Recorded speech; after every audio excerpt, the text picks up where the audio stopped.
चलो स्टार्ट करें अब। चलो अब बातें नहीं, बुक निकाल लो, बाईबैक वाला चैप्टर कंप्लीट करें। चलो बस बस बातें करना बंद। चैप्टर 4 उसका डी पार्ट चल रहा था, that is related to buyback. ठीक है, उसमें ज्यादा कंटेंट बचा नहीं है, एक बार थोड़ा बहुत रिकॉल भी कर लेते हैं जो हमने पढ़ा।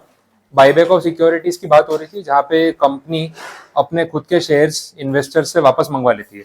सिंपल लॉजिक है कि भाई पैसों की अभी जरूरत है नहीं, आपसे इतने पैसे ले रखे हैं लेकिन उनको हम यूटिलाइज नहीं कर पा रहे, या सरप्लस प्रॉफिट है, बहुत सारा कैश पड़ा है, पैसे वापस ले जाओ, शेयर वापस कर दो, उतना हमारा कॉस्ट ऑफ कैपिटल का बर्डन कम हो जाएगा और हमारे जो फाइनेंशियल रेशियोज है बेटर दिखेंगे।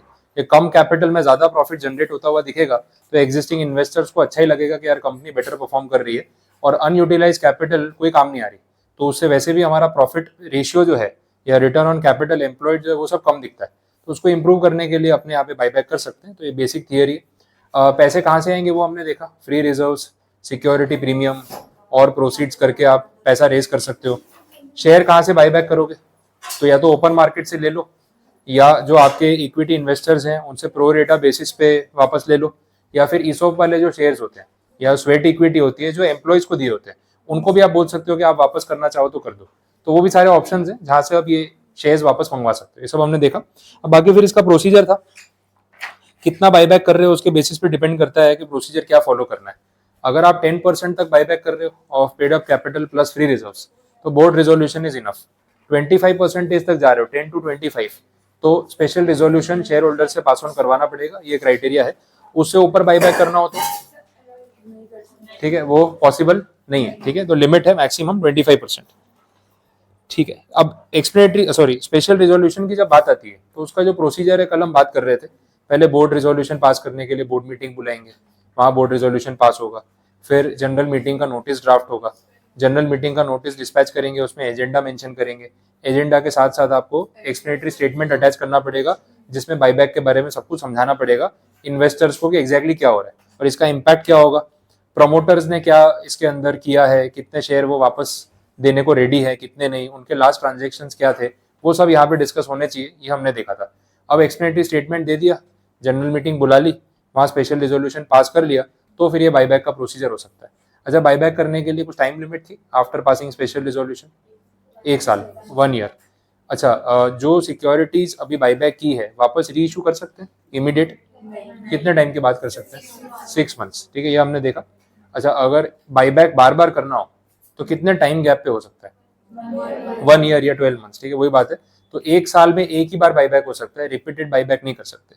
अच्छा, तो 6 महीने में री इशू करने की बात हो रही थी, उसमें कुछ एक्सेप्शंस थे, वो बोनस इशू और वो सारे जो ट्रांजेक्शन है, वारंट्स को कन्वर्ट करना, प्रेफरेंस और डिबेंचर्स को कन्वर्ट करना, वो सब पहले से फिक्स होता है कि ये उस डेट पे होने ही वाला है। अब वो तारीख इन 6 महीनों के बीच में आ रही है तो उसको रोका नहीं जा सकता, वो चलने दो। तो बोनस शेयर इशू करने में कोई प्रॉब्लम नहीं, कन्वर्जन में कोई प्रॉब्लम नहीं। तो ये सब टर्म्स आपको ध्यान रखना। डेट इक्विटी रेशियो 2:1 से ऊपर नहीं जाना चाहिए, ये सब पॉइंट्स हमने देखे थे। ठीक है, बाकी रजिस्टर, रिटर्न, प्रोहिबिशंस, वो सब पॉइंट्स थे। अब पेज 127 से अपना बाकी था फाइलिंग विद आरओसी। आरओसी के साथ जो फाइलिंग करनी है ना, उसमें वो फॉर्म्स रिपीट हो रहे हैं, वो पीछे कवर हो गए थे कल ही। MGT 14 एक फॉर्म मैंने आपको स्टार्टिंग में बताया होगा, कभी भी रिजोल्यूशन पास होता है, board resolution, ordinary resolution, special resolution, तो इसका डेटा आपको आरओसी में सबमिट करना पड़ता है, and that is related to MGT 14। तो जहां रिजोल्यूशन आएगा MGT 14 आने ही वाला है, नहीं भी दिया आंसर में एग्जाम में लिख के आ जाओ, गलत नहीं पड़ेगा, बिकॉज हर जगह बोला होता है ordinary, special resolution, board resolution, इसका डेटा आपको आरओसी को देना ही पड़ता है। और टाइम लिमिट फिक्स है, नेक्स्ट 30 डेज में MGT 14 फाइल करो और उनको बता दो कि ऐसा रिजोल्यूशन पास हुआ है। तो ये तो एक पॉइंट आपके पास फिक्स है जो लिख सकते हो। SH8, SH9, SH11 पीछे आंसर्स में कल कवर हो गया था, फिर से समराइज किया आपके रिवीजन के लिए, रिपीट पार्ट।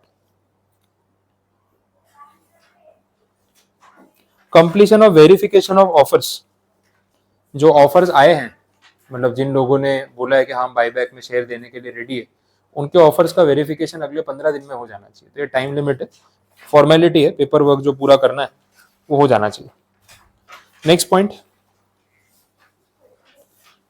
एक बैंक अकाउंट ओपन करने की बात कर रहे हैं। जैसे ये ऑफर क्लोज हो जाएगा, बोला एक सेपरेट बैंक अकाउंट ओपन कर दो और जितना भी पैसा बाईबैक में वापस करना है वो सेपरेट बैंक अकाउंट में ट्रांसफर कर दो, मतलब फंड अलोकेट करके रख दो बाद में फिर पैसे देने के टाइम पे प्रॉब्लम नहीं होनी चाहिए कि यार पैसा कहीं यूज हो गया। तो कहीं होता है ना किसी के पैसे देने तो अपन पहले ही साइड पे रख देते हैं कि भाई ये फंड्स जो हैं वो हमने सेट असाइड कर दिए, कहीं और यूज ना हो जाए, और जब देने का टाइम आएगा तो अपने पास अवेलेबल होने चाहिए। तो ये कंडीशन है। तो एक सेपरेट बैंक अकाउंट की बात की। फिर आगे बोला है the company shall within 7 days of the time specified in sub rule 7 make payment of the consideration in cash to those shareholders or security holders whose securities have been accepted, or return the share certificate to the shareholders or security holders whose securities have not been accepted at all, or the balance of securities in case of part acceptance. In short हिसाब पूरा करो, अगले 7 दिन में पैसे दे दो और काम कंप्लीट करो। कैश बोला है लेकिन अभी पेमेंट कैश में नहीं होता है, वो आपके अकाउंट में ट्रांसफर होगा, but in terms of money, वो मॉनेटरी बोलने का मतलब है। तो एग्जैक्टली हार्ड कैश में पेमेंट्स नहीं होते, सारा बैंक ट्रांसफर होता है, वो इम्प्लाइड है। तो जिनका एप्लीकेशन एक्सेप्ट हो गया है उनको पैसे दे दो, किसी का एक्सेप्ट नहीं हुआ तो उसको इन्फॉर्म कर दो, या अगर फिजिकल सर्टिफिकेट्स उसने भेजे तो उसको रिटर्न कर दो। वैसा है आजकल ये भी नहीं होता, सारा ऑनलाइन प्रोसीजर है, फिजिकल सर्टिफिकेट वाली कोई बात नहीं है। Other points to be considered in case the number of shares or other specified securities offered by the shareholders or security holders is more than the total number of shares or securities to be bought back by the company, acceptance per shareholder shall be on proportionate basis, वही pro rata basis पे। अब इसमें क्या होता है ना, जैसे मैंने आपको बोला एवरी 15 पे 1 शेयर, तो आप जब बाईबैक ऑफर के लिए अप्लाई करते हो तो आपको 1 शेयर ही ऑफर करना होता है। कितनी बार लोग ज़्यादा भी कर देते हैं, भाई मेरे को 2 शेयर देने में रेडी हूँ, 3 शेयर देने में रेडी हूँ। ऐसा क्यों? क्योंकि अगर बाकी लोगों ने, किसी ने बाईबैक में अप्लाई नहीं किया, मुझे नहीं देने शेयर, तो इनके फिर ज़्यादा शेयर्स भी बाईबैक हो सकते हैं, एक पॉसिबिलिटी रहती है। बट कैलकुलेशन ही ऐसा होता है, कोई मना नहीं करता है। अब 3000 का 4500 मिलेगा तो कौन नहीं बेचेगा, और 15 में से एक ही तो शेयर देना है, मेरा तो 50% प्रॉफिट हो रहा है, तो लोग दे देते हैं। बट बाई चांस कोई और ना दे तो भाई मैंने डबल शेयर ऑफर कर दिया, ऐसा ही बहुत बार होता है। तो आप अप्लाई कर सकते हो, वो रिजेक्ट हो जाएगा, वो बात अलग है, ठीक है। तो वो सिनारियो यहाँ पे हो सकता है। तो अगर ज्यादा एप्लीकेशन आ गए तो प्रो रेटा बेसिस पे अलॉट करेंगे, और क्या।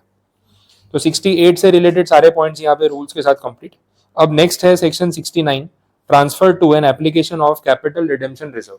ये में भी अकाउंटिंग में आपने कभी एंट्री की होगी, CRR DRR, ये ऐसा कुछ बाईबैक के टाइम पे, रिडेम्पशन के टाइम पे। तो पहले अपने क्या करते हैं, जो नॉमिनल अमाउंट होता है शेयर्स की, जो नॉमिनल वैल्यू है, फेस वैल्यू होती है, उसके बराबर का एक CRR बनाते हैं, और फिर उसके थ्रू पेमेंट होता है। तो ये CRR और DRR जो अकाउंट है, this is only a mode of showing the transaction.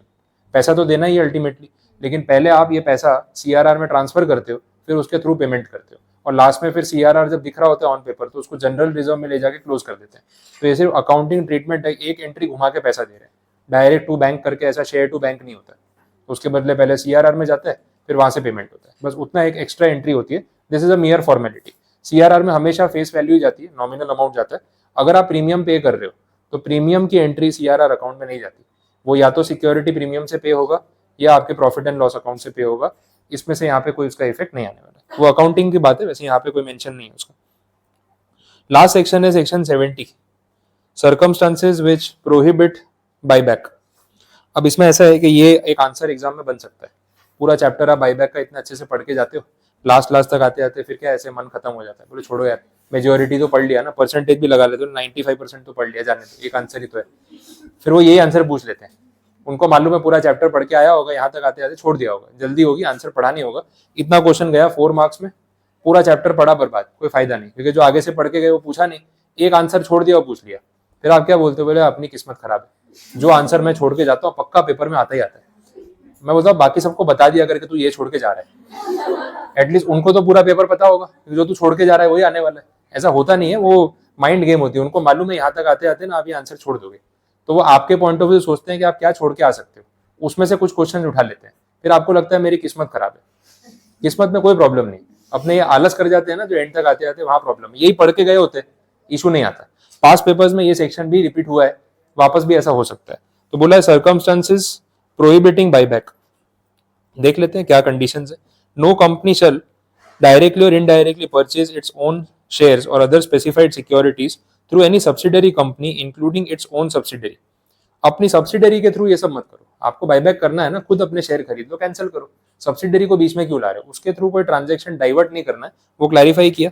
दूसरा बोला थ्रू एनी इन्वेस्टमेंट कंपनी और ग्रुप ऑफ इन्वेस्टमेंट कंपनी, आपकी कोई इन्वेस्टमेंट कंपनी आपने बना रखी हो जिसके थ्रू आप पैसा इन्वेस्ट करते हो, तो वो अलग बिजनेस है, उसको चलने दो, लेकिन बाईबैक करते टाइम आप अपनी मेन कंपनी के थ्रू ही ट्रांजैक्शन करो, वो सजेस्ट किया हुआ है, ठीक है। If a default is made by the company in repayment of deposits accepted either before or after the commencement of this act interest payment thereon, redemption of debenture, preference share, payment of dividend, repayment of any term loan और interest payable thereon to any financial institution or a banking company. In short ऐसा है, date में अगर कोई default है तो buyback नहीं करने देंगे. ये बात तो कल भी हुई थी कि डेट में डिफॉल्ट होंगे तो बाईबैक कैसे अलाउ करेंगे.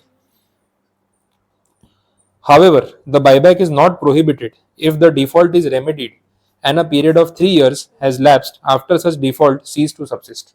अगर ये ऊपर वाले डिफॉल्ट हुए आपके जैसे पेमेंट को लेके मेन तो फिर ऐसा नहीं कि लाइफ टाइम बाईबैक नहीं कर सकते. आप पहले पेमेंट करके ड्यूज क्लियर कर दो. ड्यूज क्लियर करने के बाद 3 साल का आपके ऊपर बैन लग जाएगा. उसके बाद आप बाईबैक कर सकते हो. फिर कोई ऑब्जेक्शन वाली बात नहीं. तो ये कंडीशन है. Next subsection 2. अच्छा, ये जो पॉइंट मैंने आपको 3 इयर्स वाला बोला, this is a proviso to section 70 subsection 1. तो ये सिर्फ ऊपर के पॉइंट्स के लिए प्रोविजो था. अब जो सबसेक्शन 2 आ रहा है उसमें ये 3 इयर्स वाली कंडीशन अप्लाई नहीं होती, वो अलग पॉइंट है. सबसेक्शन 2 में बोला है कि अगर आपने सेक्शन नंबर 92 में एनुअल रिटर्न्स फाइल नहीं किए या सेक्शन 123 जो डिविडेंड डिक्लेरेशन से रिलेटेड है उसमें कुछ नॉन कंप्लायंस किया, या सेक्शन 127 में आपको पनिशमेंट मिली, या 129 में फाइनेंशियल स्टेटमेंट्स आपने ठीक से मेंटेन और फाइल नहीं किए, तो आपको बायबैक करने से प्रोहिबिट कर दिया जाएगा. तो ये सारे सेक्शंस आगे हम पढ़ने वाले हैं आगे के चैप्टर्स में. बट बोला इनमें से कोई भी सेक्शन में अगर नॉन कंप्लायंस है तो प्रॉब्लम है. और इसका कोई ऐसा रेमेडी वाला पॉइंट नहीं लिखा है कि ये भी आप 3 साल के बाद सुधार सकते हो ऐसा कुछ. तो अगर ये नॉन कंप्लायंस हुआ तो बायबैक से जो आपके ऊपर बैन लगेगा वो लाइफ टाइम या परमानेंट हो सकता है. तो ये ज़्यादा रिस्की है. तो सोच समझ के आपको ये सब चीज़ें करनी चाहिए. तो इसलिए कंप्लायंस की बहुत ज़्यादा इंपॉर्टेंस है, नहीं तो परमानेंट प्रॉब्लम में आ जाओगे वैसा. तो सेक्शन 70 में 2 सब सेक्शंस देखे, 1 और 2, और 1 का प्रोविजो जिसमें 3 इयर्स वाली लिमिट थी. ठीक है. तो इसके साथ आपका बायबैक वाला पूरा टॉपिक जो अपना कंप्लीट. पूरे चैप्टर में कुछ नहीं समझ आया है, कुछ क्वेरी है, पूछना है तो बताओ. है कोई पॉइंट क्लियर है? पूछना है तो पूछ लो. कुछ कंप्लीट डन. बस तो फिर इतना रखते हैं, नया टॉपिक नहीं स्टार्ट कर रहा हूँ. नया चैप्टर जो बड़ा पार्ट है 4C और 4F दोनों बड़े टॉपिक्स हैं, तो कल से ही कंटिन्यू करेंगे.